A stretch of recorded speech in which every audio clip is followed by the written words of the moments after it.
in some cases, wasn't so easy because there were umpires like Mishi from Germany, Sarah from Scotland, of course, Irene from Argentina, that they umpired with me in Rio, or Lorraine 1 year before that.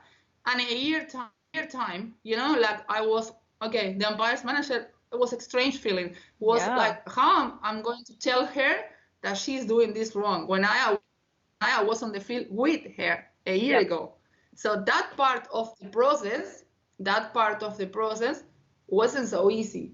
But I've been in that situation before. I've been in that situation before when Sarah retired, and for example, in 2008, and in Beijing, and then she was umpire manager with Marlies, with Rene, with Minka. So there is a process that I think is very important, that to have respect for each other, understand now the roles changed, and which is your position, which is her position or his position, and understand that things have changed, and now you are not, hey, go for dinner, you know, what do you think?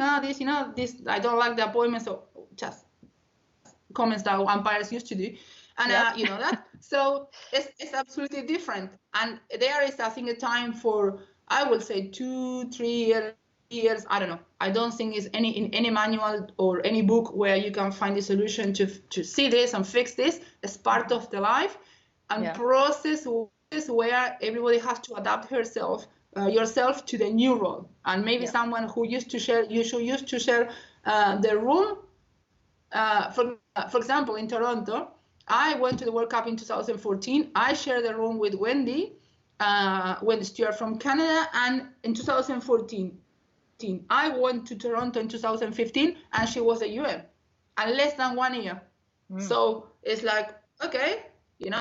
And I think in that case, the umpire has to help the UM more than the umpire, because I expect the umpires to realize how hard it is for the umpires manager one day to swoop. He said, I know, now I am the UM, and I am playing this role. So I think I always try to help them in that situation, to don't put them in a not very nice situation where they have to tell me, well, listen, you did this or whatever happened, and I knew that 1 year before we were laughing about many things that happened in the tournament, and now we are playing different roles. So I expect that. I will expect that from the umpires, but I'm not sure if everyone realized that. So I will not blame anybody if doesn't do it, or I will not, say, okay, you are not very good umpire, very good person because you don't help me. I wouldn't blame anybody for that. But I think talks very good of someone if you as an umpire can do that. Help that person to go through the process to spend that time better, because it's not easy.